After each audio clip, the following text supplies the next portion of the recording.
BRS ఎందుకు ఓడిపోయింది? ఒక 30 మందిని కనుక మార్చి ఉంటే అధికారంలో ఉండేది.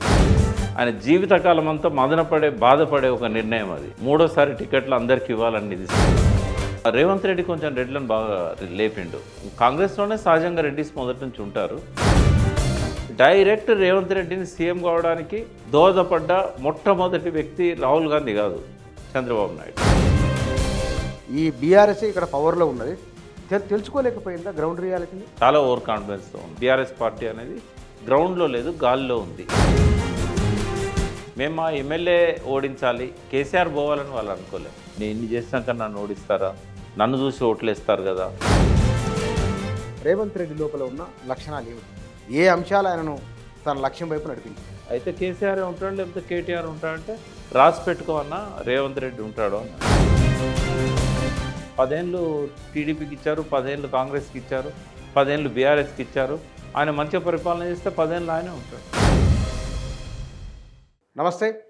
ఇవాళ తెలంగాణ రాజకీయాలలో విస్తృతంగా చర్చ జరుగుతున్న విషయాలు రెండు. బీఆర్ఎస్ ఎందుకు ఓడిపోయింది, కారణాలు ఏమిటి? రెండవది రేవంత్ రెడ్డి ముందున్న సవాళ్ళు ఏమిటి? ఈ రెండే.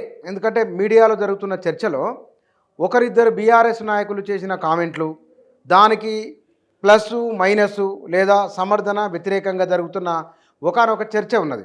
దీంతో పాటుగా బీఆర్ఎస్ నాయకులు వాళ్ళు ఇంకా ఆత్మవిమర్శ చేసుకున్నారా, ఎక్కడ లోపం జరిగిందో అర్థమవుతున్నదా అనే ప్రశ్న కూడా ఉన్నది. వీటికి సంబంధించిన విషయాలు మనం మాట్లాడదాం. మనతో రాజకీయ విశ్లేషకులు, తెలంగాణ జీవితం పైన అద్భుతంగా చెప్పి మాట్లాడగలిగే ఒక 5-6 మందిలలో బి ప్రకాష్ రావు గారు ఒకరు, వారు మన దగ్గర ఉన్నారు. మాట్లాడదాం. అనగా నమస్కారం. నమస్తే పుచ్చన్న. బీఆర్ఎస్ ఎందుకు ఓడిపోయింది? Straight question. బీఆర్ఎస్ ఓడిపోవడానికి ప్రత్యేక కారణాలు ఉన్నాయి. ఇది గతంలో ఏ ఎన్నికల్లో కూడా ఇట్లాంటి వాతావరణం రాలేదు. ఇది ఒక అరుదైన సన్నివేశం.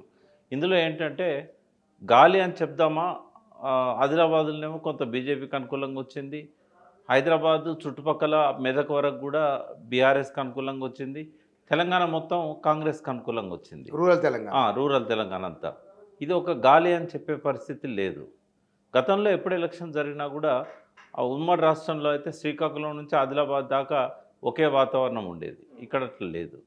ఇక్కడ రెండవది ఏంటంటే, పోనీ క్యాండిడేట్స్ అంతా నిజంగానే ఓడిపోయిన వాళ్ళంతా ప్రజలు అసహించుకున్నారా, అవినీతి పరులా అని అంటే, నిరంజన్ రెడ్డి లాంటి, పెద్ద రెడ్డి లాంటి మంచిగా పనులు చేసిన వాళ్ళు కూడా ఓడిపోయారు. అంటే ఎన్నడూ కాన్స్టిట్యున్సీలో అటువంటి డెవలప్ చేయనట్టు 40-50 ఏళ్ళ చరిత్రలనే అద్భుతంగా వర్క్ చేసిన వాళ్ళు కూడా ఓడిపోయారు. సో ఇది ఒక కారణం అంటూ ప్రత్యేకంగా చెప్పలేము, కానీ కొన్ని కారణాలను మనము విశ్లేషించవచ్చు. ఒకటేంటంటే, ఎలక్షన్ క్యాంపెయిన్ అంతా కూడా డెవలప్మెంట్ మీద జరగలేదు చర్చ. ఎందుకంటే కాంగ్రెస్కి ఒక సునీల్ కనుగోలు అని ఎవరైతే ఉన్నారో ఆయన ఒక డైరెక్షన్ ఇచ్చారు, ఒక వ్యూహకర్త. ఆయన ఒక డైరెక్షన్ ఇచ్చాడు. మీరు డెవలప్మెంట్ మీద కానీ సంక్షేమం మీద కానీ పోయిందంటే అది కేసీఆర్ ప్లస్ అవుతుంది. ఎందుకంటే డెవలప్మెంట్ విషయంలో కానీ సంక్షేమం విషయంలో కానీ ప్రశ్నించడానికి వీలు లేకుండా ఆయన డెవలప్ చేశాడు. బట్ మీరు మాట్లాడాల్సిందంతా అవినీతి, మీరు మాట్లాడాల్సిందంతా ఫ్యామిలీ రూల్ అని చెప్పాడు. సో ఆ రెండే ఎక్కువగా మనకు డామినేట్ చేసినాయి క్యాంపెయిన్ అంతా కూడా. సో అవి రెండు కూడా ప్రజల మీద కొంత పనిచేసినాయని చెప్పొచ్చు. అయితే డెవలప్మెంట్ విషయంలో ఏమంటారంటే, డెవలప్ చేసిన కానీ ఇంట్లోకి వెళ్ళి పెట్టలే కదా. చాలామంది అన్నారు. అంటే ఈ వాతావరణాన్ని వాళ్ళు క్రియేట్ చేయగలిగారు. అయితే నాకు కనిపించిన కారణాలలో ఫస్ట్ ఏంటంటే, ఆయన 10 మందిని మారిస్తే 9 మంది గెలిచారు. ఒక్క ఖానాపూర్ తప్ప మార్చిన ప్రతి స్థానంలో మార్చి పెట్టబడిన వ్యక్తి బీఆర్ఎస్ నుంచి గెలిచాడు. ఇంకొక 30 సీట్లు మార్చాలనేది కేటీఆర్ గారిలో కానీ, పీకే పోయేటప్పుడు ప్రశాంత్ కిషోర్ ఇచ్చిన డైరెక్షన్ కానీ, 30-40 మంది ఎమ్మెల్యేలు మార్చాలి అనేది ఒకటి 2 సంవత్సరాల నుంచి కూడా నానుతా ఉంది బీఆర్ఎస్లో. 2 సంవత్సరాలు 2 సంవత్సరాలు అంటే ప్రశాంత్ కిషోర్ వదిలిపెట్టే సంవత్సరం పైన అయింది కదా. అయితే అందరిలో కూడా ఉండే కొందరు మర్డర్ చేశారు, ఆరోపణలు, కేసులు ఉన్నాయి వాళ్ళ మీద. కొందరేమో విపరీతమైన దళిత బంధు లాంటి దానిలో కూడా అవినీతికి పాల్పడ్డారని ముఖ్యమంత్రి గారే అన్నారు. కొంతమందిని ప్రజలు అసహించుకున్నారు. మరి ఇటువంటి వాళ్ళను ఎందుకు కంటిన్యూ చేయాలి? నిజంగానే వాళ్ళని మార్చి ఉంటే ఇవాళ బీఆర్ఎస్ అధికారంలో ఉండేది. ఒక 30 మందిని కనుక మార్చి ఉంటే అధికారంలో ఉండేది. అంటే 30 సీట్లు వచ్చేది. ఇంకో 30 సీట్లు కాకపోయినా 20 సీట్లైనా వచ్చేది. అంటే ఇవాళ బీఆర్ఎస్ ఓటమికి ప్రధాన కారణం కేసీఆర్ గారు తీసుకున్న పాత వాళ్ళకే టికెట్లు ఇవ్వాలనే నిర్ణయం. ఎందుకంటే 2 సార్లు వాళ్ళు ప్రజల్లో పనిచేసిన తర్వాత ప్రజలకు వాళ్ళు ఏందో పూర్తిగా అర్థమవుతుంది. అర్థమైన తర్వాత మనకు కూడా అర్థమైంది కదా, మరి వాళ్ళకి ఎందుకు ప్రజలు ఓట్లేస్తారు? వాళ్ళని అట్లే కొనసాగించడం ఏంటి అంటే మితిమీరిన ఆత్మవిశ్వాసం. ఎందుకంటే వాళ్ళు నన్ను చూసి ఓట్లేస్తున్నారు, నేను చేసిన డెవలప్మెంట్ చూసేస్తున్నారు, నేను చేసిన సంక్షేమాన్ని చూసేస్తున్నారు అని చెప్పిన ఏదైతే మితిమీరిన ఆత్మవిశ్వాసం ఉన్నదో, ఏ తెలంగాణ అయితే కేసీఆర్ను నిలబెట్టి ఉద్యమంలో ఆయన వెంబడి నడిచి అన్నిసార్లు పడిపోయినప్పుడు ముందుండి వెన్ను తట్టి నిలబడ్డ తెలంగాణ ఇవాళ ఆయన అధికారంలో 3వసారి రావడానికి అడ్డుకున్నది. ఇవాళ హైదరాబాద్ చుట్టూ ఉన్న మెదక్ 10 సీట్లు, మేడ్చల్ రంగారెడ్డి హైదరాబాద్ కలిపి 29 సీట్లు, 39 సీట్లలో 24 గెలిచారు. 39 పోతే మిగిలిన సీట్లు ఏవైతే ఉన్నాయో దాదాపు 80 సీట్లు. 80 సీట్లలో గెలిచినవి 15. ఇలా ఉమ్మడి వరంగల్ జిల్లాలో 6 జిల్లాలుగా చేశారు. ఉమ్మడి వరంగల్ జిల్లాలను 5 జిల్లాలలో బీఆర్ఎస్ ఉనికే లేదు. ఇవాళ ఒక్క జనగాం జిల్లాలోనే 2 సీట్లు వచ్చినాయి. ఆ ఇద్దరు కూడా మార్చబడ్డ వ్యక్తులు. Station Kanupur and Jangaon. ఇక్కడ మహబూబ్ నగర్లో 14 సీట్లు ఉంటే కేవలం 2 వచ్చినాయి, అలంపూర్ అండ్ గద్వాల్. గద్వాల్నేమో గట్టి క్యాండిడేట్ను పెట్టలేదు వాళ్ళు. అలంపూర్లో క్యాండిడేట్ మార్చారు కాబట్టి 50,000 మేటితో గెలిచాడు విజయుడు అని. అసలు ఆయన ఓడిపోతారు అనుకున్నారు. అంటే ఎట్లుంటుంది అంటే వేవ్ అనేది ఉంటే పోనీ కాంగ్రెస్ క్యాండిడేట్లకి 50,000 60,000 వచ్చిందని చెప్పడానికి లేదు. విజయుడు ఎవరో తెలియదు, 50,000 ఓట్లు వచ్చాయి అక్కడ. నమ్మకం లేదు. మళ్ళీ కాంగ్రెస్లో సంపత్ అని ఉద్దండు ఆయనే ఓడిపోయాడు. సంపత్ అంటే ఇట్లా ఏంటంటే ఈ నిర్ణయం అనేది కేసీఆర్ నేను అనుకుంటా ఆయన జీవితకాలం అంతా మదనపడే బాధపడే ఒక నిర్ణయం అది. 3వసారి టికెట్లు అందరికి ఇవ్వాలని తీసుకోండి. చాలా లోతైన మాట మీరు అన్నది. చాలా లోతైన మాట. ఎందుకంటే చంద్రబాబు ఎట్లయితే నేను కేసీఆర్కు మంత్రి పదవి ఇవ్వకుండా సరిదిద్దుకోలేని తప్పు చేసినా అని చెప్పి చంద్రబాబు బాధపడుతున్నాడో ఇప్పటికీ ఎప్పటికీ కేసీఆర్ గారు కూడా సరిదిద్దుకోలేని తప్పు చేశాడు. ఆ తప్పు ఏంటంటే వాళ్ళందరికీ మళ్ళీ టికెట్లు ఇవ్వడం, అవినీతి పరులను కూడా వెంటబెట్టుకోవడం. కేసీఆర్ తీసుకున్న తప్పుడు నిర్ణయాలు నెక్స్ట్ ఎలక్షన్లో గెలిచిన పంచి మొదలైనవి. ఇవాళ ఒక్కనాడే కాదు, అంటే 2018లో గెలిచిన దగ్గర నుంచి మొదలైనవి. 2వ టర్మ్లో ఫస్ట్ ఆయన చేసిన పెద్ద తప్పు ఏంటంటే ప్రజల్లో కేసీఆర్ గారి పట్ల ఉన్న మంచి భావాన్ని కొంత నెగటివ్ చేసింది. మొట్టమొదటి ప్రజలు కేసీఆర్ను తప్పుపట్టిన మొట్టమొదటి స్టెప్ ఏంటంటే క్యాబినెట్లో హరీష్ రావుకు రాజేందర్కు టికెట్ ఇవ్వకపోవడం, వాళ్ళ సీట్లు ఇవ్వకపోవడం నంబర్ 1. నంబర్ 2 ఏంటంటే పార్లమెంట్ ఎలక్షన్స్లో అంటే 88 సీట్లు వచ్చినాయి. అప్పటికే గెలిచిన కాంగ్రెస్లో చాలామంది ఇటు వచ్చారు, 100 పైన ఉన్నది. ఇంకా నాకు తిరుగులేదు పార్లమెంట్ ఎలక్షన్స్లో అనుకున్న తనని అంటిపెట్టుకొని ఉండి నమ్ముకొని వచ్చిన జితేందర్ రెడ్డి గారికి వివేక్ ఎప్పుడైతే టికెట్లు ఇవ్వలేదో అది 2వ పెద్ద తప్పు. అక్కడ పార్లమెంట్ ఎలక్షన్స్లో ఎక్కువ సీట్లు రాకపోవడానికి ఈ 2 ఆ రోజుల్లో ప్రధాన కారణాలు.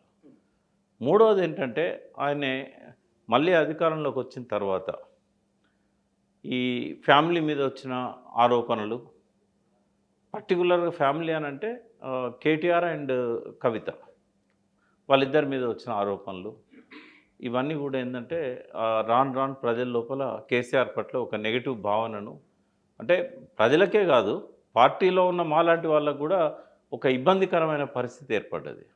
ఇంకోటి ఏంటంటే కనీసం ఫస్ట్ టర్మ్లో కొంత కలవడానికి అవకాశం ఉండేది, సెకండ్ టర్మ్కి వచ్చే వరకు అసలు కలవడానికి అవకాశం లేకుండా పోయింది. అవకాశం లేకుండా కారణం ఏమిటి సార్? ఇది ఒకటి, ఆయన బిజీగా ఉండొచ్చు, that is different thing. Okay, కలవడానికి అవకాశం లేకుండా పోయింది. తర్వాత అంటే అది చాలాసార్లు అనుకున్నాము, కనీసం ఎలక్షన్స్ వచ్చే టైం కన్నా జనహిత అది ప్రజలను కలవడానికి పెట్టుకున్న హాల్ అది, అక్కడన్నా కనీసము వారానికి ఒక్కసారో ఒక పర్టికులర్ కమ్యూనిటీ వాళ్ళనో లేకపోతే ఎన్జిఓస్నో ఇట్లాంటి వాళ్ళందరినీ కూడా పిలిచి తను పరిస్థితి గురించి అవగాహన చేయించి నిర్ణయాలు తీసుకుంటారేమో, లేకుంటే తీసుకున్న నిర్ణయాలను అర్థం చేయిస్తారేమో అని అనుకున్నాం.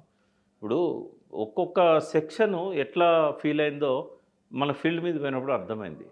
టీచర్స్ ఉన్నారు, ఈ 9.5 ఏళ్లలో ట్రాన్స్ఫర్స్ లేవు, డిఎల్ పెండింగ్ ఉన్నాయి, టీఎన్జిఓలకు పిఆర్సీ మొదట్లో ఎక్కువ ఇచ్చి లాస్ట్కి వచ్చేసరికి వాళ్ళకి అడగలేదు, వాళ్ళని కన్సల్ట్ చేయలేదు, 5% అని డిక్లేర్ చేశారు, ఎరియర్స్ ఇవ్వలేదు. ఇవన్నీ టీచర్స్ను ఎన్జిఓస్ను దూరం చేశాయి. ప్రజల్లో సమస్యలు ఏంటంటే రేషన్ కార్డ్స్ అనేవి 9.5 ఏళ్లలో కొత్తగా ఇష్యూ చేయలేదు. 9.5 ఏళ్లలో ఒక తరం కొత్తగా పెళ్ళిళ్ళు చేసుకొని వచ్చారు. తెలంగాణ వచ్చిన పెళ్ళిళ్ళు చేసుకొని వాళ్ళు కొత్త తరం వచ్చింది. వాళ్ళకు రేషన్ కార్డు లేకపోతే ఎట్లా? ఇప్పుడు ప్రతి దానికి రేషన్ కార్డే ఆధారం కదా. నీకు ఏది రావాలన్నా, సీఎం రిలీఫ్ ఫండ్ రావాలన్నా, లేకుంటే ఆరోగ్యశ్రీ రావాలన్నా అన్నిటికీ రేషన్ కార్డులే కదా. మరి కొత్తగా పెళ్ళై విడిపోయి కుటుంబం నుంచి సపరేట్గా ఉన్న వాళ్ళకి రేషన్ కార్డులు ఇవ్వకపోతే ఎట్లా? ఇవన్నీ కూడా అక్కడ కింది గ్రౌండ్లో చాలా ఇంపార్టెంట్ రోల్ ప్లే చేశాయి. ఇంకోటి ఏంటంటే పెన్షన్ కట్ చేయడం. రాజశేఖర రెడ్డి, కిరణ్ కుమార్ రెడ్డి దాకా హస్బెండ్ అండ్ వైఫ్కి 2 పెన్షన్లు వచ్చేది. ఒక ఇంట్లో ఒక పెన్షన్ అన్నారు. ఇప్పుడు కొడుకు ఉద్యోగం చేస్తే తండ్రికి పెన్షన్ లేదు. ఆ ఉద్యోగం ప్రైవేట్దైనా కూడా పెన్షన్ లేదు. వాడు రాయించిండు అనుకో సకల జనుల సర్వేలా, నా కొడుకు ఉద్యోగం చేస్తాడు, పెన్షన్ కట్టు అంటే ఆ కొడుకు చూసుకుంటాడా లేదా, ఏదీ లేదు. అంటే ఇవన్నీ కూడా మేము పోయినప్పుడు ప్రజలు మమ్మల్ని నిలదీశారు.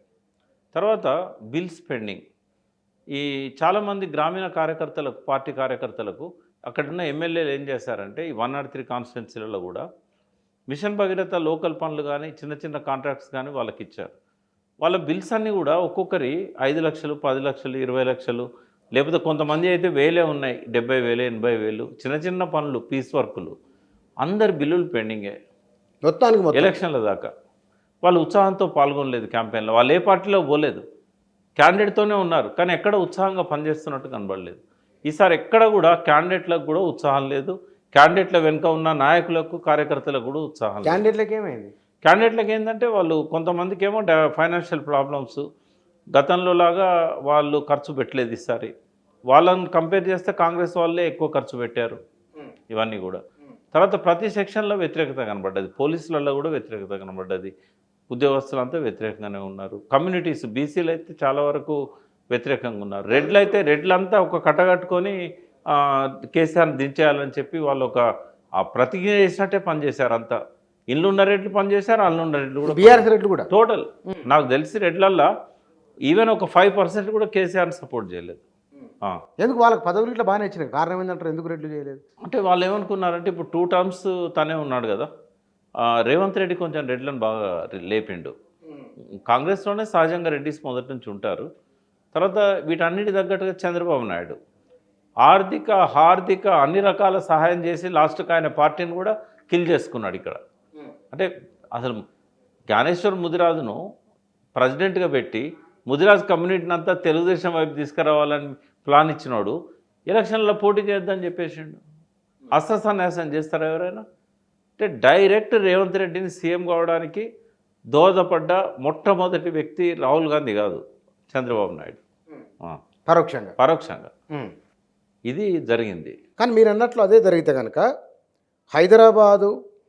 హైదరాబాదులో కాంగ్రెస్ ఒక స్థానం ఎందుకు గెలవలేదు? మరి చంద్రబాబు నాయుడు ఉంటే కనుక ఓ పర్టికులర్ కమ్యూనిటీస్ అనుకుంటే కనుక ఎందుకు తెలుగుదేశం కాంగ్రెస్ సీట్లు గెలవలేకపోయింది? అంటే ఇక్కడ ఆయన కమ్యూనిటీకి చెప్పినా కూడా తెలంగాణలో హైదరాబాద్ డెవలప్మెంట్ చూసిన వ్యక్తులు ఎక్కువగా ఐటీ కంపెనీస్ ఇవన్నీ కూడా వాళ్ళవే కదా, చాలా ఎస్టాబ్లిష్మెంట్స్.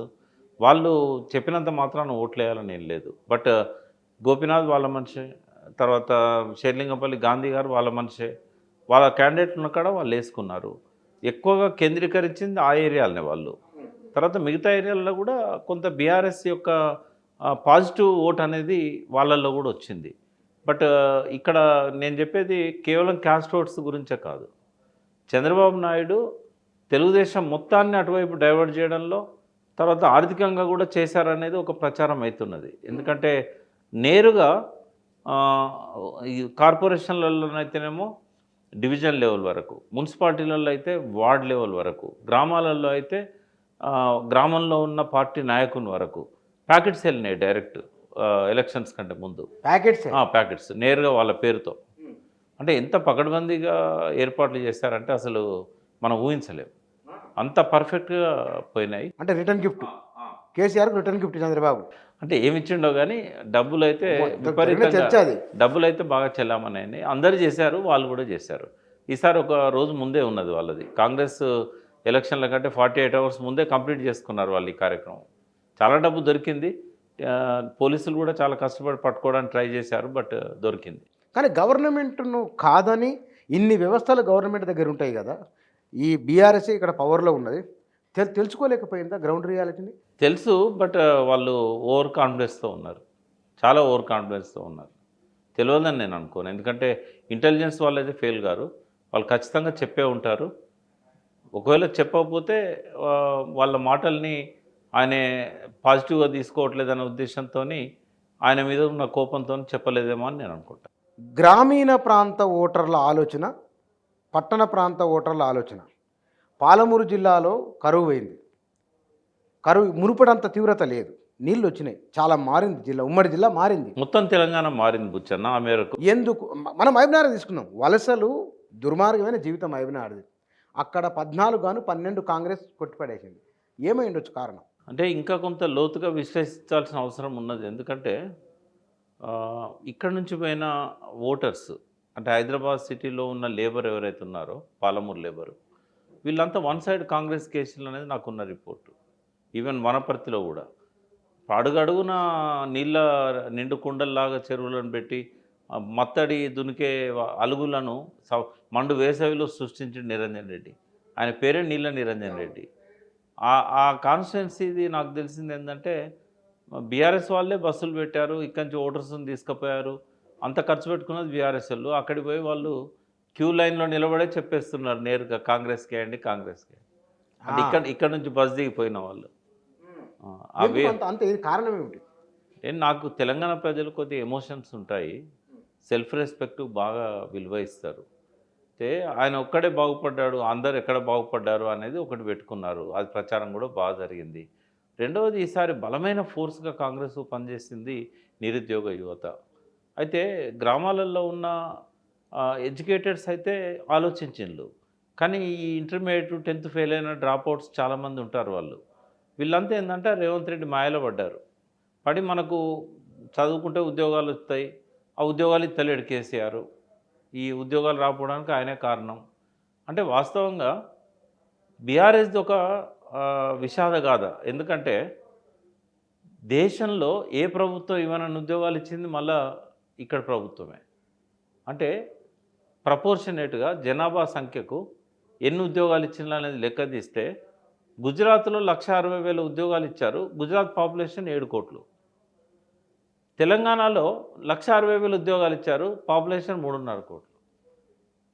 ఇంకా నీకు ఏ రాష్ట్రం కూడా ఇంత 10 ఏళ్ళల్లో ఇంతకంటే ఎక్కువ ఉద్యోగాలు ఇవ్వలే.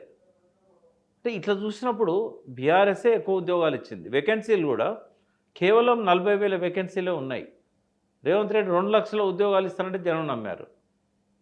ఎక్కడి నుంచి తెచ్చిస్తాడు? 2 లక్షల ఉద్యోగాలు లేవు, ఉద్యోగ ఖాళీలు ఉన్నాయే 1,40,000. మరి వీళ్ళకి ఏమేమి ఎందుకు చెప్పుకోలేకపోయింది? ఇదైనా చెప్పి బీఆర్ఎస్ వైఫల్యం చేసిందని చెప్పుకోవాలి. బీఆర్ఎస్ వైఫల్యం ఒకటా రెండా? అన్ని మంచి పనులే చేశారు. వేటికి ప్రాధాన్యత ఇవ్వాలి, ఏది జనంలోకి ఎట్లా తీసుకుపోవాలి, అదొకటి. తర్వాత ఫ్యామిలీ రూల్ అని వాళ్ళు అన్నట్టే ఎప్పుడూ ఈ ముగ్గురికే ఇంపార్టెన్స్. ఎక్కడ చూసినా కూడా టీవీలలో కానీ రూలింగ్లో కానీ అన్ని ఇంపార్టెంట్ పోర్ట్ఫోలియోస్ వాళ్ళ దగ్గరనే ఉన్నాయి, వాళ్ళ దగ్గరికే పోవాలి ఏ పని కావాలన్నా. ఇట్లాంటివన్నీ బాగా తెలంగాణ ప్రజలు ఎమోషనల్ అని చెప్పాను కదా, వాళ్ళు కొంచెం హర్ట్ అయ్యింది ఈ విషయంలో. హర్ట్ అయ్యి వన్ సైడ్ ఊహించలేదు.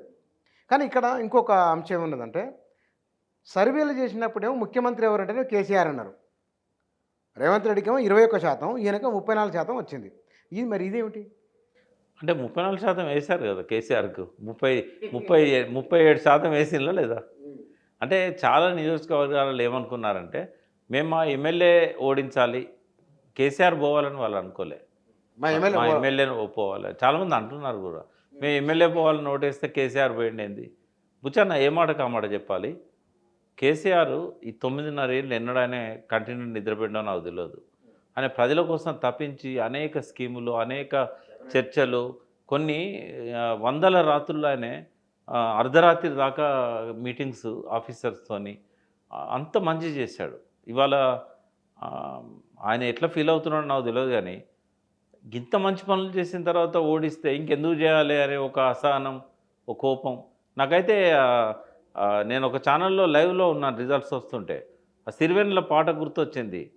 నిగ్గదీసి అడుగు ఈ సిగ్గు లేని జగాన్ని, అగ్గితోని కడుగు ఈ సమాజ జీవోత్సవాన్ని, మారదు లోకం మారదు కాలం అని చెప్పి అంత కోపం వచ్చింది. కానీ ప్రజల మీద కోపపడితే మనకు వచ్చేది ఏం లేదు. ఇక్కడ మన వైఫల్యం ఉన్నది, వాళ్ళు చేసిన దుష్ప్రచారం కూడా బాగా పనిచేసింది. అంటే ముందు మనం మన వైఫల్యం ఉందో ఇప్పుడు అన్నీ చేసిన తర్వాత మీరు బొమ్మరిల్లు సినిమా చూసిండ్రా? బొమ్మరిల్లు సినిమాలో ప్రకాష్ రాజ్ పాత్ర కేసీఆర్ అని అన్నీ చేసిండు. కొడుకుకి ఏమేం కావాలనో తండ్రి అన్నీ చేసిండు. కానీ కొడుకు కోరుకున్నది ఏమిటి? తండ్రి అర్థం చేసుకోలేదు. ఈ పోలిక సరిపోయిందా? అంటే కొడుకు విషయంలో అది సరిపోద్ది, కానీ సమాజం విషయంలో ప్రజలకు అదే కొడుకు అంటే సమాజం అదేంటంటే ఒకటే ఏంటంటే వ్యక్తిగతంగా అంటే ఈ సమాజంలో ఇప్పటికి కూడా సూర్యుని చూపెడితే ఏళ్ళు చూస్తారు కూర్చొని. ఇప్పుడు వెలుగులు, సూర్యుని వెలుగులు కావాలి మనకు, ఈ వేలు అక్కర్లేదు. కానీ ఇంకా జనంలో సూర్యుని చూపెడితే వేలును చూపెట్టే సంస్కృతే కనబడుతుంది.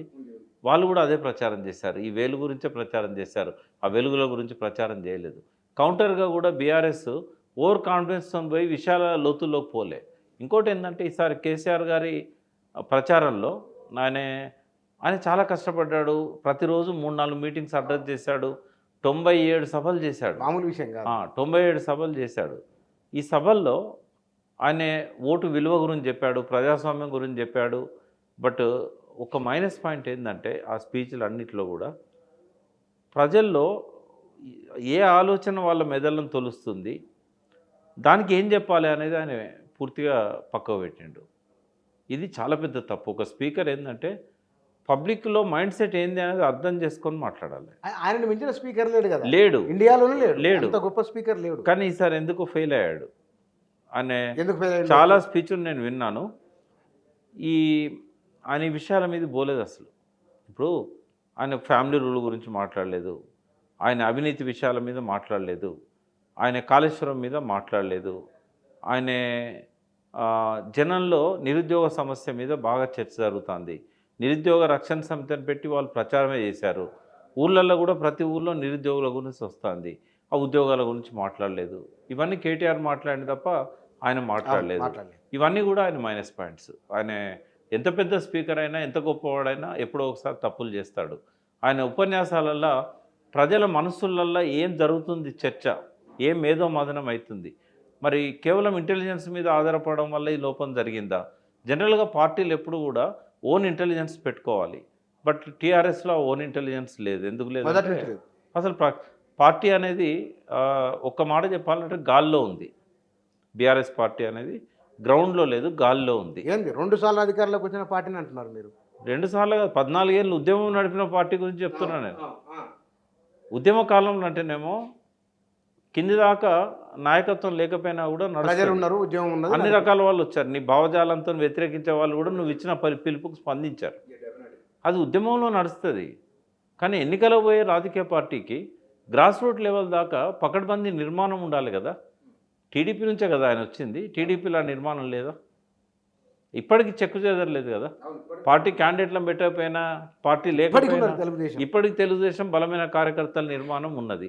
అది కనీసం 2014 నుంచి అన్నా చేసుకోవాల్సి ఉండే కదా. అన్ని హంగులు ఉండి కూడా ఎందుకు చేసుకోలేదు?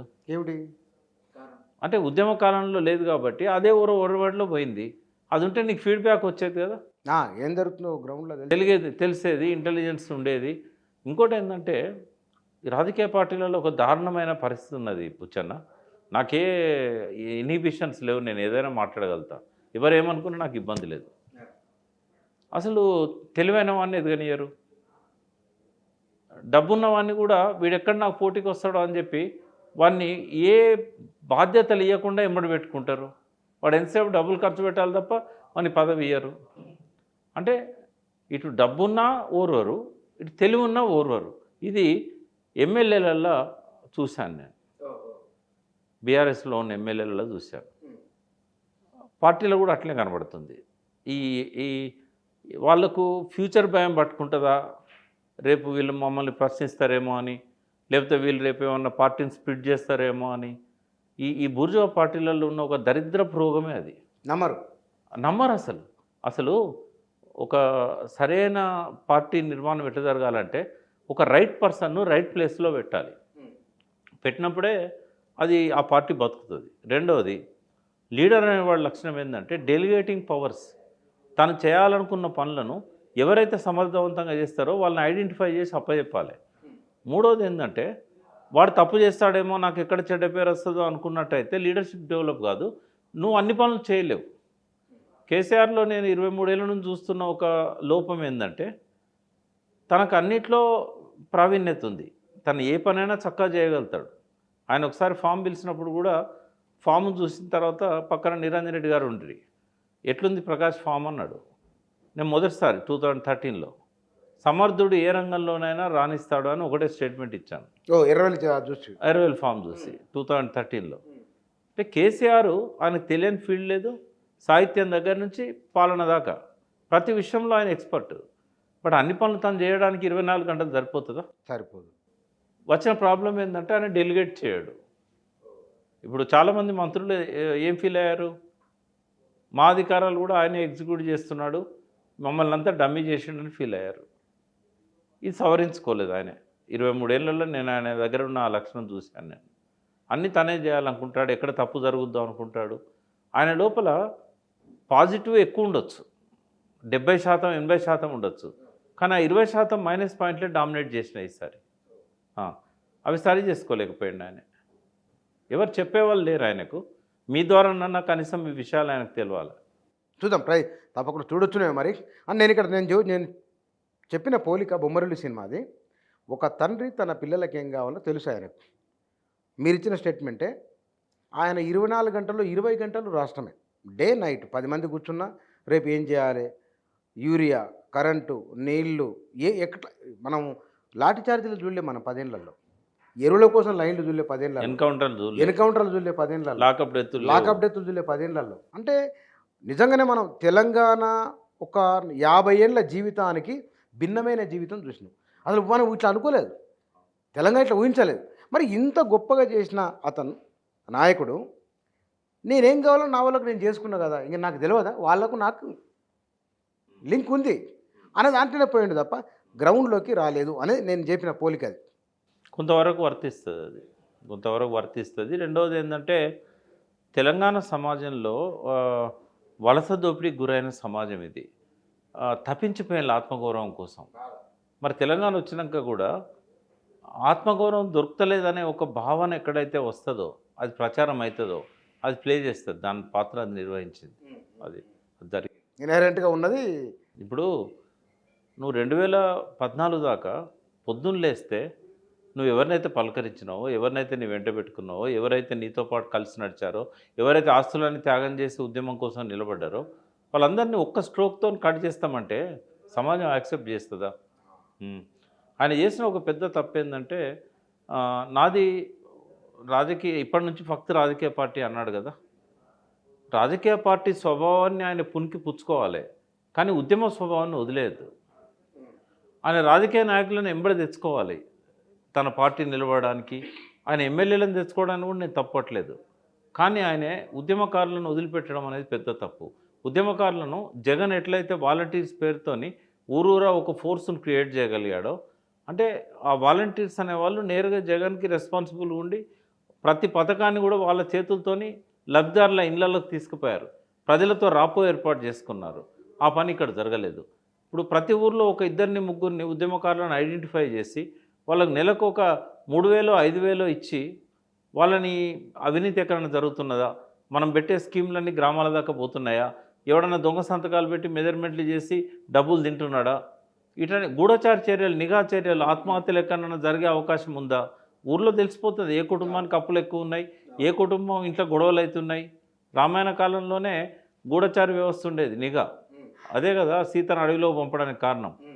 అయితే అట్లాంటి నిఘా వ్యవస్థను గ్రామాలలో లేకుండా చేశారు.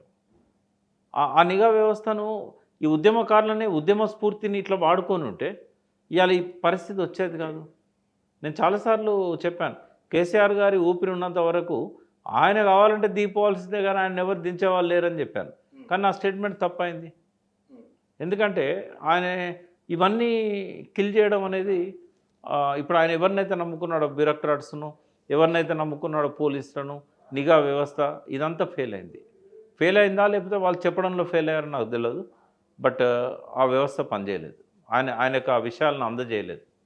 కొంచెం ఆయనకి ఇషారా ఉన్నా కూడా ఆయన ఇంత అతి విశ్వాసం ఉండేది కాదు ఆయనకు.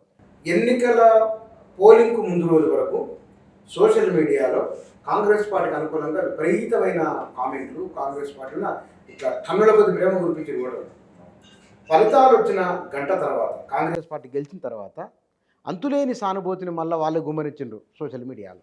నేను ఈ విషయాన్ని మొన్న ఫామ్ హౌస్ పోయినప్పుడు ఆయన కమ్యూనికేట్ చేశాను.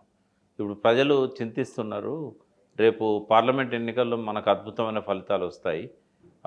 మేము మా ఎమ్మెల్యేను ఓడించాలనుకున్నాం కానీ కేసీఆర్ దిగిపోతాడు అనుకోలేదు అనే మాట సర్వత్రా వినబడుతున్నది. కాబట్టి ఈసారి పార్లమెంట్ ఎన్నికలు మనకు పాజిటివ్ ఉంటాయని చెప్పి నేనే కమ్యూనికేట్ చేశాను. ఆయనతో నేనే మాట్లాడాను. ఏమన్నారు ఆ మాటకు? ఆయన విన్నాడు అంతే. ఏం మాట్లాడాలి? ఆయన బాధలో ఉన్నాడు, ఏం మాట్లాడతాడు. మీరు ఫామ్ హౌస్కి వెళ్ళినప్పుడు జనరల్గా మీతో మాట్లాడేదానికి ఓటమి తర్వాత బహుశా ఆయన ఊహించలేదు. బీఆర్ఎస్ ఓడిపోతే ఆయన ఊహలో లేదు, అంచనాకు లేదు, అసలు లేదు, అంచనా లేదు. అసలు లేదు. 60 అన్నా గెలుస్తాం, 65 అన్నా గెలుస్తాం అనేది అంటున్నారు. అంటే పోతే 30 మంది పోతారు అనుకున్నాడు. ఎవరైతే 103 మంది కదా స్ట్రెంత్ ఆ పార్టీకి, పోతేగా 30 మందే పోతారు. ఆయనకు బాగా దెబ్బ కొట్టింది ఏంటంటే ఏ ఉత్తర తెలంగాణ, ఏ దక్షిణ తెలంగాణ ఆయన నిలబెట్టిందో ఆ తెలంగాణ మైనస్ అయింది. మాకు ఏముండే, నేను ఫౌండర్ మెంబర్ని.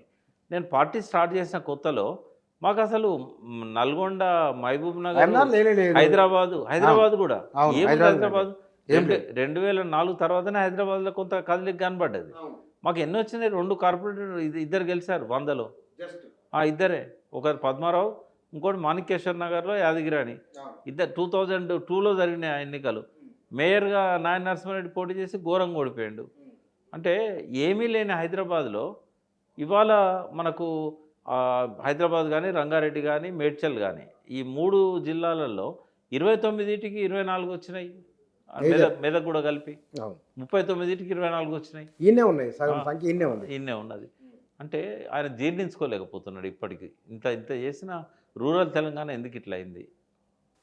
బహుశా మీరు చెప్పిన ఆత్మగౌరవం ప్రజలు, అంటే కోట్ల మంది తెలంగాణ ప్రజల ఆత్మగౌరవానికి రిప్లికా కేసీఆర్ 100%, అందులో సందేహమే లేదు.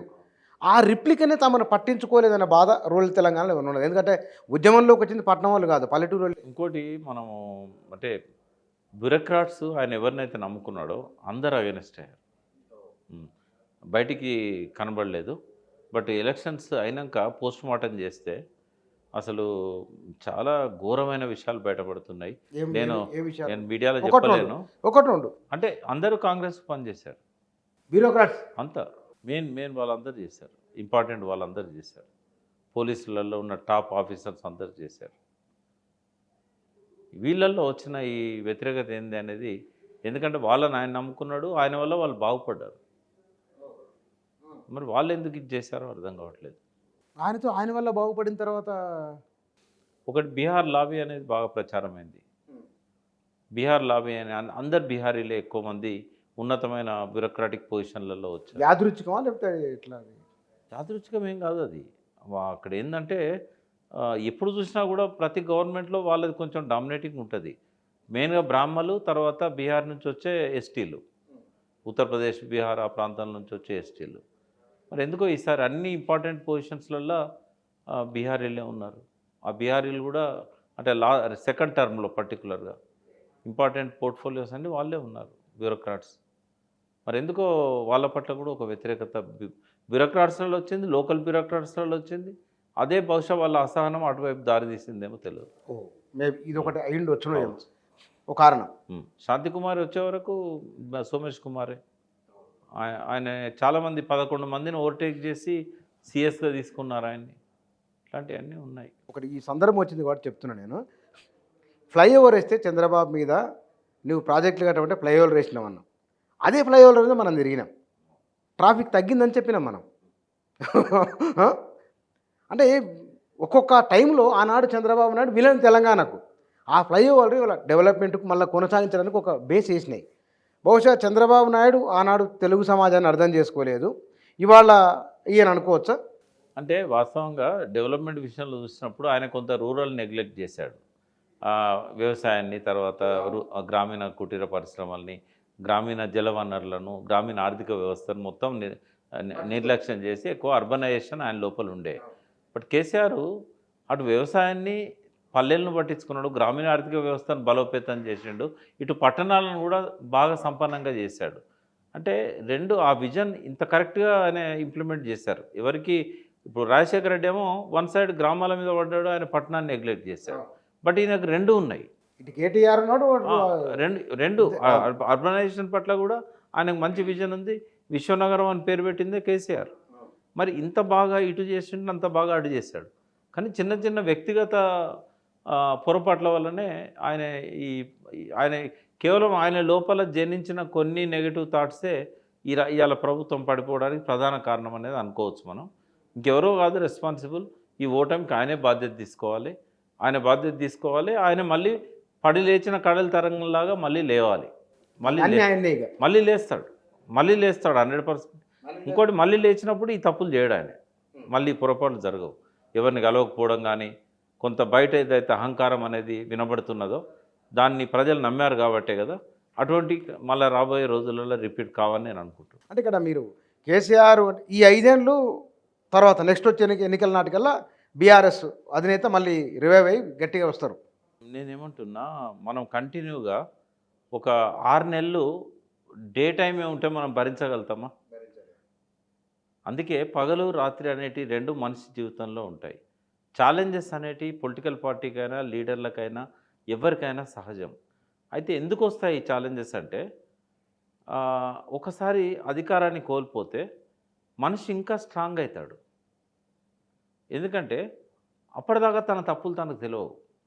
ఒక్కసారి ఆయన అధికారం దిగిపోయిన తర్వాతనే తన లోపల ఏం లోపాలు ఉన్నాయనేది పరిశీలించుకోవడానికి ఆయనకు అవకాశం ఏర్పడుతుంది. ఈ పాలన ఎటువంటిదంటే ఒక్క క్షణం తీరిక దొరకదు. ఇప్పుడేంటంటే రెస్ట్ ఇచ్చారు. ఈ రెస్ట్లో తను ఏం లోపం చేశాడు, తను రిట్రాస్పెక్ట్ ఒకసారి పరిశీలించుకోవడానికి ఈ ఎన్నికలు బాగా ఉపయోగపడ్డాయి, ఈ ఓటమి అనేది. అయితే ఎప్పుడు కూడా ప్రతికూల పరిస్థితులను అనుకూలంగా మలుచుకున్నవాడే గొప్పవాడు. కేసీఆర్ లోపల ఆ విజ్ఞత ఉన్నది, ఆ విజన్ ఉంది. ఇవాళ తన కేటీఆర్ భావించాలి, తనకు సీఎం అయ్యే ఛాన్స్ పోయింది కదా అని చెప్పి తను ఫీల్ అవుతాడు న్యాచురల్గా. ఈ టర్మ్లో ఆయన సీఎం అయ్యేవాడు. కానీ ఇవాళ ఆయనకే మంచిదని నేను అంటున్నా, నేర్చుకోవడానికి. ఎందుకంటే తండ్రి దగ్గర నుంచో నేరుగా పార్టీ ద్వారానో ముఖ్యమంత్రి పదవి తీసుకోవడం అనేది ఆయనకు మచ్చ. అంటే అది వంశపారంపర్యంగా అధికారం బదిలాయింపులాగా వస్తుంది అది. ఇప్పుడు ప్రతికూల పరిస్థితుల్లో ఆయనే మొత్తంగా బాధ్యతలు చేపట్టి ఈ పడిపోయిన పరిస్థితి నుంచి మళ్ళీ లేచి నిలబడి ప్రజలను తన వెంట నడిపించుకుంటూ తను లీడర్గా ప్రూవ్ చేసుకోవాలి. అయితే గోల్డెన్ ఆపర్చునిటీ మీరు అన్నమాట. ఇది ఎన్ని కోట్లు పెట్టినా దొరకని ఆపర్చునిటీ కదా. అంటే ప్రతికూల పరిస్థితి నుంచి గుణపాఠాలు నేర్చుకొని తను లేచి నిలబడడం, మళ్ళీ తన అధికారంలోకి రావడం. అప్పుడు ఎవరన్నా అంటారా ఇది ఫ్యామిలీ రూలు, ఫ్యామిలీ అని? స్కోప్ లేదు. రాహుల్ గాంధీకి కూడా అదే అవకాశం వచ్చింది. ఆయన ప్రయత్నం ఆయన చేసిండు. ఆయన భారత్ జోడో యాత్ర అనేది ఒక వండర్ఫుల్ ప్రోగ్రామ్ అది. అట్లా తను కూడా మళ్ళీ లేచి నిలబడి పార్టీని అంతా తన కంట్రోల్లోకి తెచ్చుకొని ఆ గతంలో జరిగిన లోపాలను ఒకసారి సమీక్షించుకొని మళ్ళీ ఆ లోపాలు జరగకుండా పార్టీని గ్రాస్ రూట్ లెవెల్ నుంచి రీబిల్డ్ చేయాలి.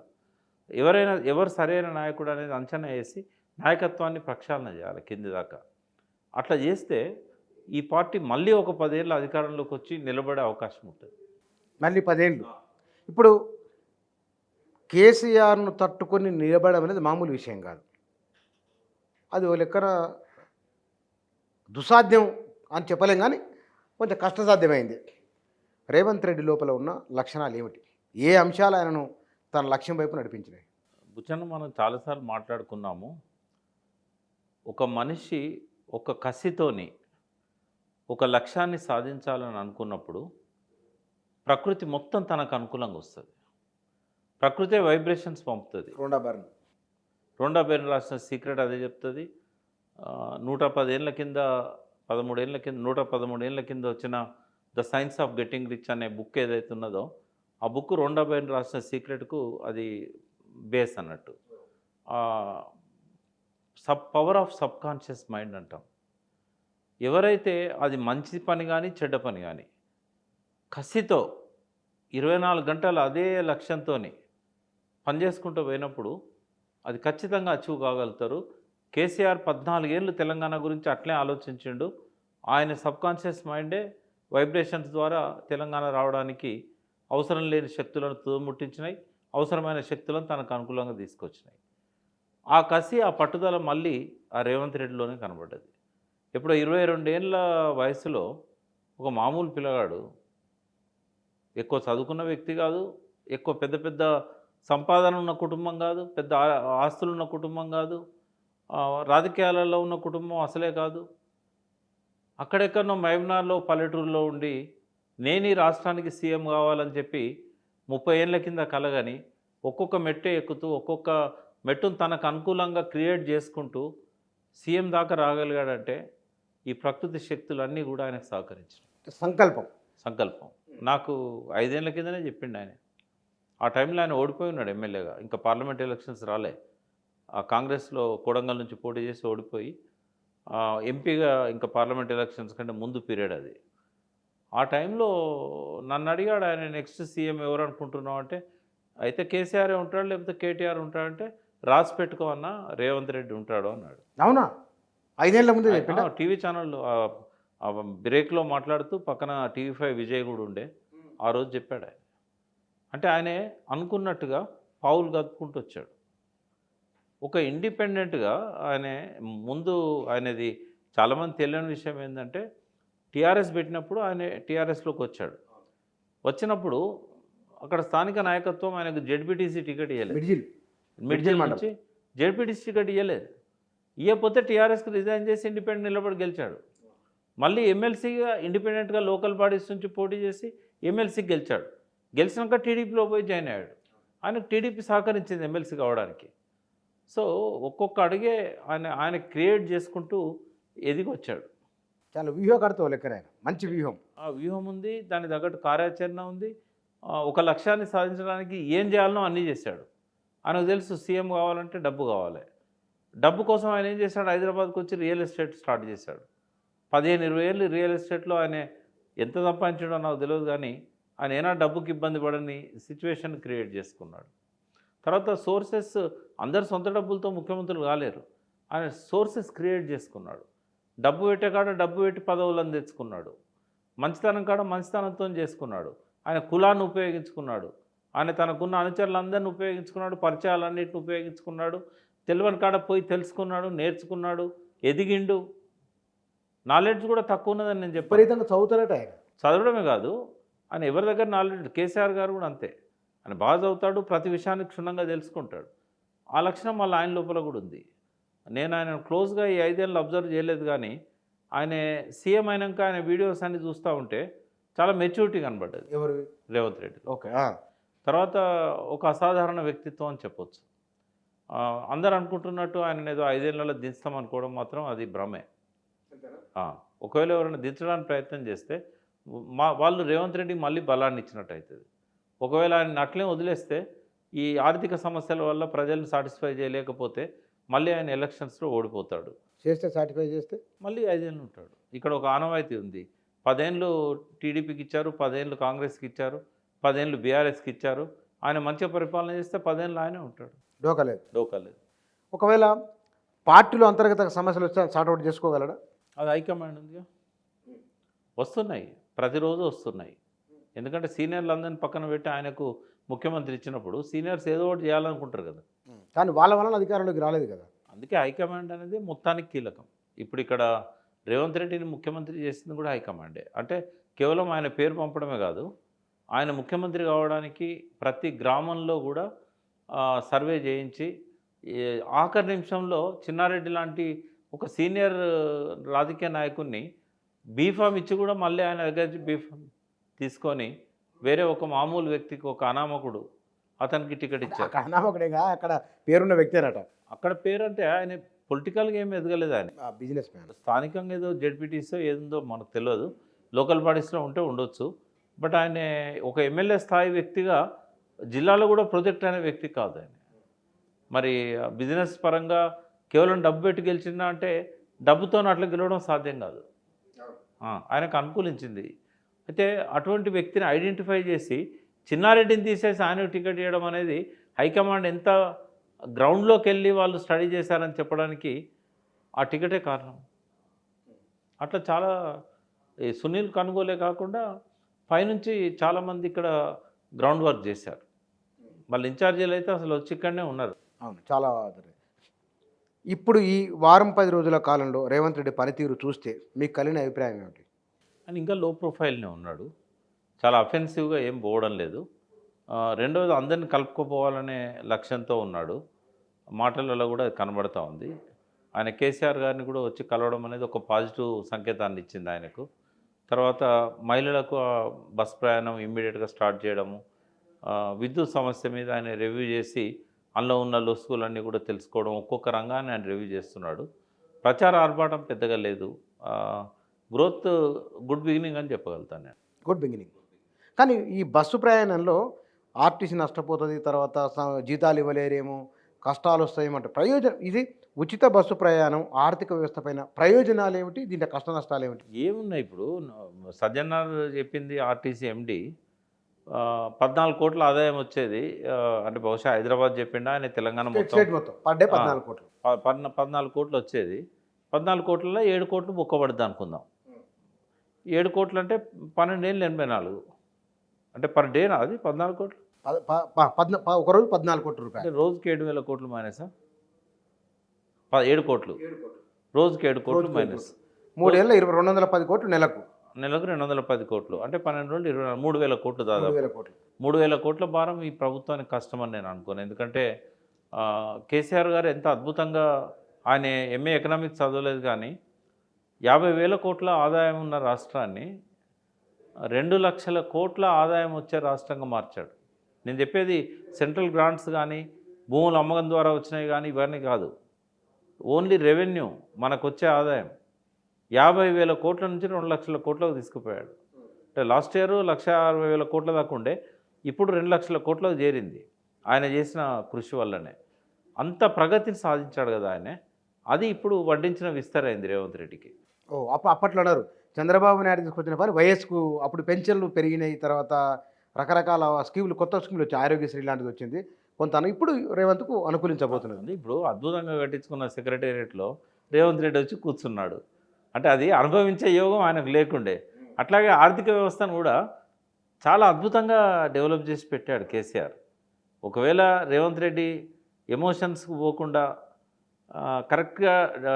కరెక్ట్ ప్యానల్ను తనతో పెట్టుకొని, కరెక్ట్ అడ్వైజర్స్ని పెట్టుకొని, కరెక్ట్ ఎకనామిస్టులను పెట్టుకొని మంచిగా ప్లానింగ్ చేసుకున్నట్టయితే ఇవన్నీ పెద్ద భారం అని నేను అనుకో. సీఎం రేవంత్ రెడ్డి పిలిచి మీరు రండి మా దగ్గర ఉండండి అంటే నేనేమంటున్నా, నేను పార్టీలకు అతీతంగా పనిచేస్తా కూర్చున్నా. ఇప్పుడు బీఆర్ఎస్లో కూడా నాకు ఏ పదవి లేదు మీకు తెలుసు. 2008లో జనరల్ సెక్రటరీగా రిజైన్ చేసిన తర్వాత 2017లో నేను చైర్మన్ అయినాక సాధారణ సభ్యత్వం తీసుకున్నా.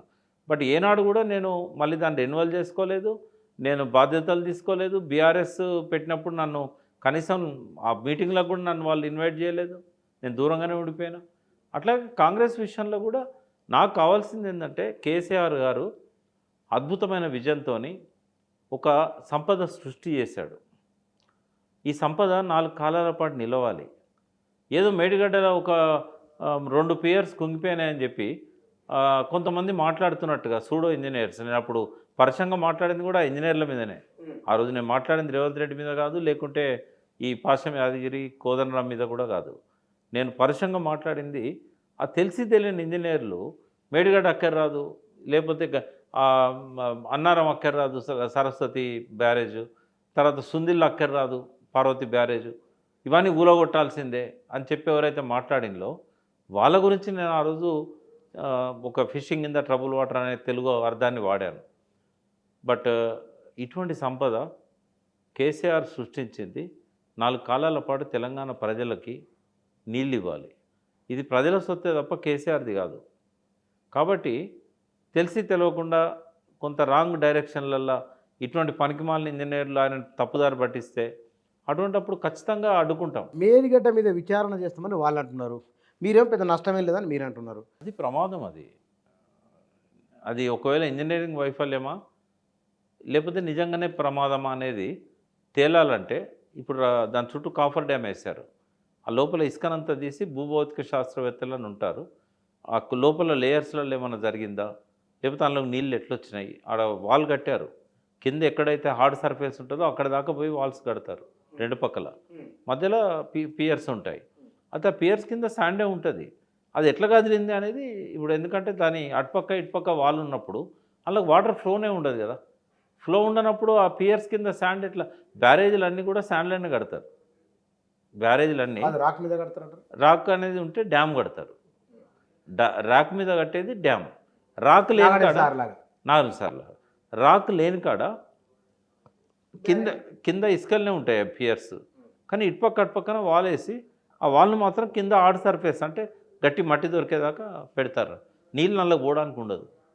బట్ ఎట్లా పోయినాయి, దాని కింద శాండ్ ఎట్లా లీక్ అయింది అంటే బరువుకి ఏమన్నా భూమి పొరలలో ఏమన్నా కదిలికి వచ్చిందా, వాటర్ నిల్వ చేస్తారు కదా.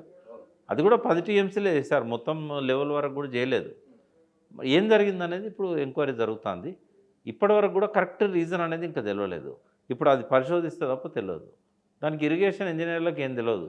అది జియో ఫిజిసిస్టులని ఎన్జిఆర్ఐ లాంటి సంస్థలు వాళ్ళు ఇచ్చిన రిపోర్ట్ ప్రకారమే అక్కడ కట్టారు. అది కేసీఆర్ సెలెక్ట్ చేసిన సైట్ ఏం కాదు. అది కేసీఆర్ గారు అన్నది ఏంటంటే కాళేశ్వరం కాడ ఏదన్నా బ్యారేజ్ కట్టి నీళ్ళను పైకి ఎత్తిపోయాలన్నాడు. ఆ స్టడీ చేసి సైట్ను 10 కిలోమీటర్ల కింద కాళేశ్వరానికి ఆ సైట్ సెలెక్షన్ చేసింది ఇంజనీర్స్, జియో ఫిజిసిస్టులు. పర్టికులర్గా భూగర్భంలో ఏముందని అవగాహన ఉన్న వాళ్ళు ఇచ్చిన రిపోర్ట్ ఆధారంగానే చేశారు. అది ఇవాళ తెలంగాణ రాజకీయం, కాంగ్రెస్ పార్టీ, బీఆర్ఎస్ గురించి మాట్లాడినాం. రేవంత్ ముందున్న సవాలు బహుశా ఏముండవచ్చు?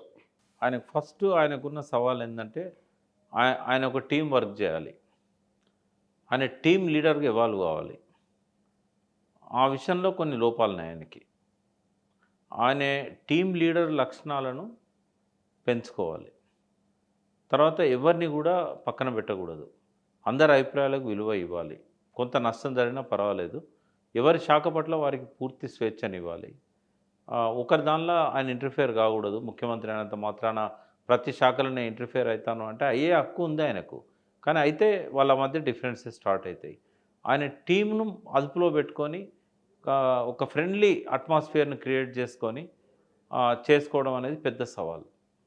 ఆ సవాల్ని ఆయన ఓవర్కమ్ కావాలి. నేను ముఖ్యమంత్రిని ఈగో పోయి వీళ్ళని కొంచెం చిన్న చూపు చూసినట్టయితే సీనియర్, ఎందుకంటే ఆయన రాజకీయాలు నేర్చుకున్నప్పుడు మంత్రులుగా పనిచేసిన వాళ్ళు ఉన్నారు, ఎమ్మెల్యేలు అయిన వాళ్ళు ఉన్నారు. తుమ్మల నాగేశ్వరరావు లాంటి వాళ్ళు కావచ్చు, ఉత్తమ్ కుమార్ రెడ్డి లాంటి వాళ్ళు కావచ్చు, మొదటి నుంచి చాలా సీనియర్స్ వాళ్ళు. అయితే వీళ్ళ పట్ల ఆయన ఆ ఫ్రెండ్లీ అట్మాస్ఫియర్ను కలుపుకొని డిసిషన్లు తీసుకోవడము, ఈవెన్ ముఖ్యమంత్రి పరిధిలో ఉండే నిర్ణయాలు కూడా వాళ్ళతో సంప్రదిస్తే తప్పేముంది, ఒక కలెక్టివ్ డిసిషన్స్కి రావచ్చు కదా. అట్లా ఒక టీం వర్క్ అనేది ఆయన చేయడంలో ఆయన ఇంకా ఎదగాల్సి ఉంది. ఆ లక్షణాలను ఆయన సంతరించుకోవాల్సిన అవసరం ఉన్నది. రెండవది ఏంటంటే ఆయన కనుక స్టేబుల్గా ఉన్నట్టయితే, వీళ్ళెవరు దించక వీళ్ళందరూ ఆయనతోనే ఉండి అట్లా ఉన్నట్టయితే, ఆయన ముందున్న సవాల్ ఏంటంటే ఫైనాన్షియల్. ఆయన ఇచ్చిన ప్రామిసెస్ అమలు చేయాలంటే బడ్జెట్ను పెంచుకోవాలి. ఇప్పుడున్న రాబడి సరిపోదు, 2 లక్షల కోట్లు కూడా చాలదు. అభివృద్ధి అనేది అది ఆగిపోకూడదు. బట్ ఈ ఫస్ట్ ఇయర్ ఆయన ఏం చేయలేడు. ఇంకో 1 ఇయర్ వరకు కర్ణాటకలో ఎట్లయితే గెలిచినాక ఫస్ట్ 1 ఇయర్ అంతా కూడా అభివృద్ధి ఆగిపోయిందో ఇక్కడ కూడా ఆగిపోతుంది. ఈ 1 ఇయర్ పాలమూరు రంగారెడ్డికి కానీ ఇతరత్ర అంటే అవి బ్యాంకు లోన్స్ మీద ఆధారపడి జరిగే ప్రాజెక్టు. ఒకవేళ ఆయన తెచ్చుకోగలిగితే అది కూడా నడుస్తుంది. బట్ అది కూడా ఉండాలి. ఆ బ్యాంకులను తర్వాత అప్పిచ్చే సంస్థల్ని సమన్వయం చేసుకోవడం. తర్వాత కేవలం గవర్నమెంట్ నేరుగా చేసిన అప్పులే కాకుండా ప్రతి డిపార్ట్మెంట్లో కూడా అప్పులు ఉంటాయి. ఇరిగేషన్లో అప్పులు ఉంటాయి, ఎలక్ట్రిసిటీ శాఖలో అప్పులు ఉంటాయి. ఆయన ఏ శాఖను టచ్ చేసినా కూడా అందులో కొంత అప్పు కనబడుతూ ఉంటుంది. ఈ అప్పులన్నింటినీ కూడా తీర్చడం ఒక ఎత్తు అయితే, వాటికి ఈఎంఐస్ తర్వాత రెగ్యులర్ ఇన్స్టాల్మెంట్స్ కడితేనే మళ్ళీ అప్పు పుడుతుంది. ఇవన్నీ కూడా చూసుకోవాలి. తర్వాత కేంద్రంతో సత్సంబంధాలు కలిగి ఉండాలి. టీఆర్ఎస్ ప్రభుత్వాన్ని బాగా ఇబ్బంది పెట్టింది కేంద్రం. ప్రతి సంవత్సరం 50,000 కోట్ల డబ్బులు వచ్చేటి ఆపింది. వాటి వల్ల ఇక్కడ అభివృద్ధి మందగించింది. ఆ పని జరగకుండా ఉండాలంటే ఒక రైట్ స్పిరిట్తో కేంద్రంతో సంబంధాలు పెట్టుకోవాలి. బట్ బీఆర్ఎస్కు బీజేపీకే కొంచెం దగ్గర ఉండేది. ఎందుకంటే కేసీఆర్ పెద్దగా వేరే లక్ష్యాలు లేకుండే. కానీ ఎప్పుడైతే ఆయన నేషనల్ పార్టీ పెట్టాలనుకున్నాడో బీఆర్ఎస్ బీజేపీ మధ్య చాలా గండిపడ్డది. ఇప్పుడైతే ఇది ఒక నేషనల్ పార్టీయే. కాంగ్రెస్ పట్ల ఎప్పుడూ ఒక శత్రుభావనతోనే మోడీ ఉంటాడు. మరి ఎట్లా సమన్వయం సాధిస్తాడు రేవంత్ రెడ్డి అనేది చూడాలి. కేంద్రంతో సయోధ్య లేకపోతే మళ్ళీ ఇబ్బందులు తప్పవు. ఈ ఛాలెంజెస్ అన్ని అధిగమించాలంటే ఇంకా స్ట్రాంగ్ అవుతాడనే అది వ్యక్తిగతంగా. బట్ ప్రజలను సాటిస్ఫై చేయాలంటే వాళ్ళకి ఇచ్చిన హామీలను నెరవేర్చాలి. చూద్దామైతే. Thank you very much. Telangana రాజకీయాలలో రెండు ప్రధానమైన పార్టీలు, ఇద్దరు ప్రధానమైన నాయకులు, గతము, వర్తమానము, భవిష్యత్తు. ఈ ఇంటర్వ్యూలో చర్చించిన విషయాలు ఇవి.